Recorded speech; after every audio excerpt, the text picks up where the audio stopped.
My name is Austin. I'm the founder and entrepreneur in residence at the Ausso Leadership Academy. We have the pleasure of Mr.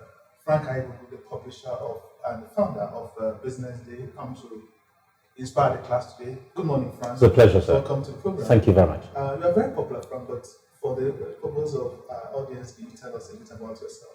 My name is Frank Aigbogun, co-founder of Business Day, and have been CEO of Business Day for the last 17 years.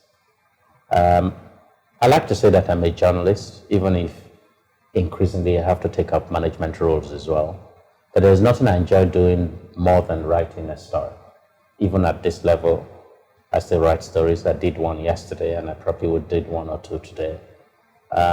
It's what gives me the kick. It's a wonderful thing to know first what people will know much later. Being in the newsroom puts you well ahead,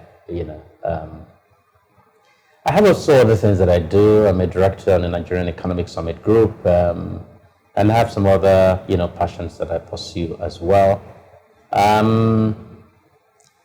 It's been such a great experience coming here this morning to talk to the people and to inspire them.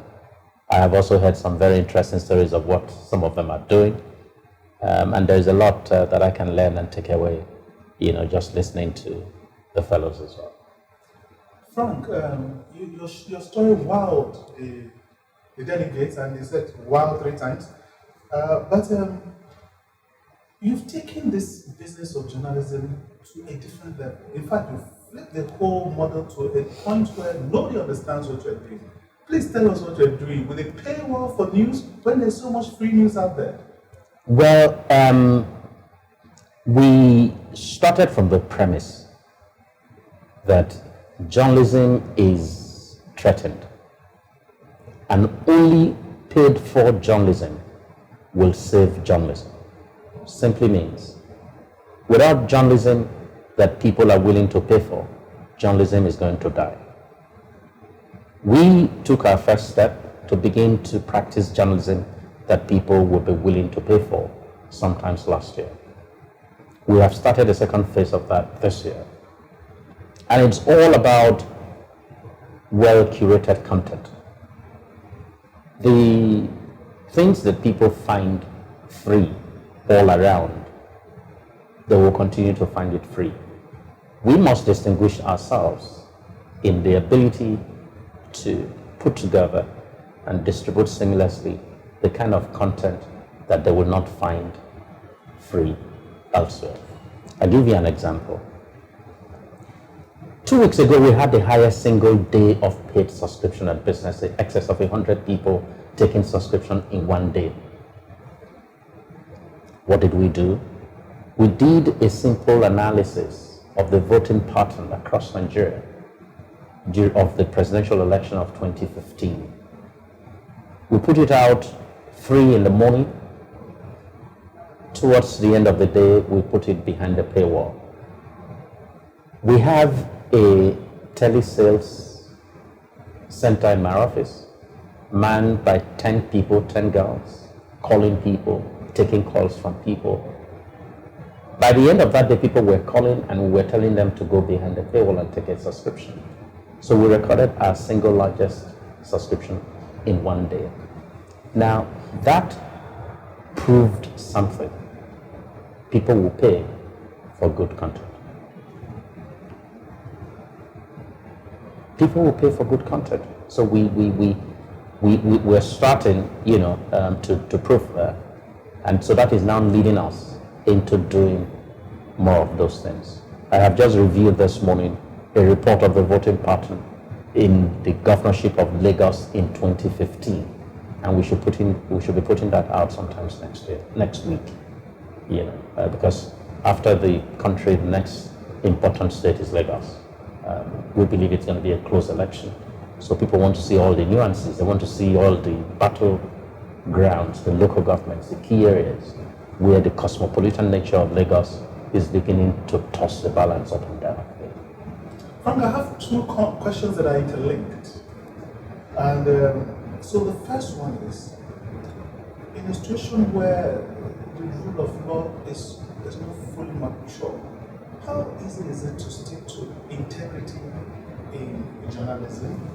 And the main question is, why would anybody want to pursue that route when you can make a leap and jump by taking a huge amount of money to publish a story that someone wants in the way he wants it? The truth is, and this may surprise people, in all my career, I think the first time I really had a senior government official call me, was a minister, about a story, was when the Reinhard Bonke riots took place in Kano, when I was editor of the Vanguard.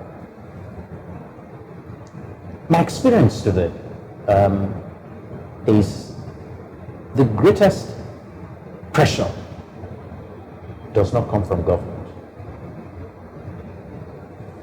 The greatest pressure comes from private businesses. So it's easier to deal with that. What you lose is money. You don't lose your freedom, as the government can take you and lock you up. Correct. We have made a decision that short-term benefits like that will be good only for the short term. Long-term, it will impair your business. So we have people that we bring in, and it is zero tolerance for corruption. We can't talk about corruption only in the sense that people take public money and put in their private pockets.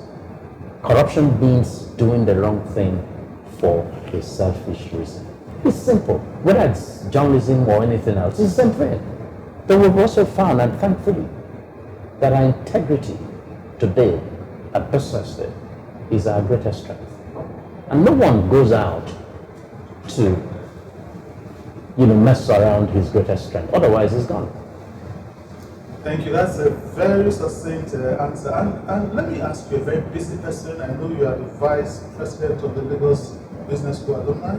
With all the things that you mentioned, I know to find time to come to share your experience to inspire the delegates. What's the motivation? The truth is that at some point we were inspired by people. Even today, we're also continually inspired by people. The least we can do is to inspire others, especially in an organized setting like this. Looking at a man like you with all that you've achieved, finding time to do this for people who are coming behind us, it's a great thing. But it will be foolish for any man to think that there is a point when he stops learning. I have heard some stories today. I'm inspired by what I've heard as well, and I hope I have inspired some of them. And you've been exposed to the methodology, the experiential methodology of how the Ausso leadership is leading.